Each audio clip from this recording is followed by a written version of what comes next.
everyone, welcome back. Did the Dave app stop working right after you updated your iPhone to the latest iOS?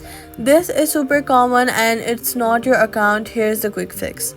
First, do a full restart of your iPhone. Press and hold the side button and the volume down button at the same time. Slide to power off, wait 30 seconds and turn it back on. iOS updates sometimes cause app conflicts and that a clean restart fixes immediately. After your phone comes back on, open the App Store, tap on your profile icon in the top right corner, and scroll down to look for Dave in its update list.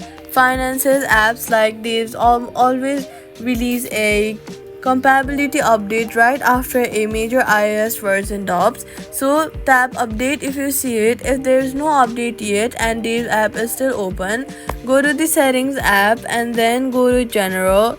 Then tap iPhone storage, find Dave in the app list, and then click on offload the app. After uploading it, reinstall it fresh from the App Store. This gives you a completely clean reinstall that's fully compatible with your new iOS. So all you've got to do is restart your iPhone, check after the update, check for a Dave app update, and then if needed, offload and reinstall. Dave will be back to working. Subscribe for more Dave fixes.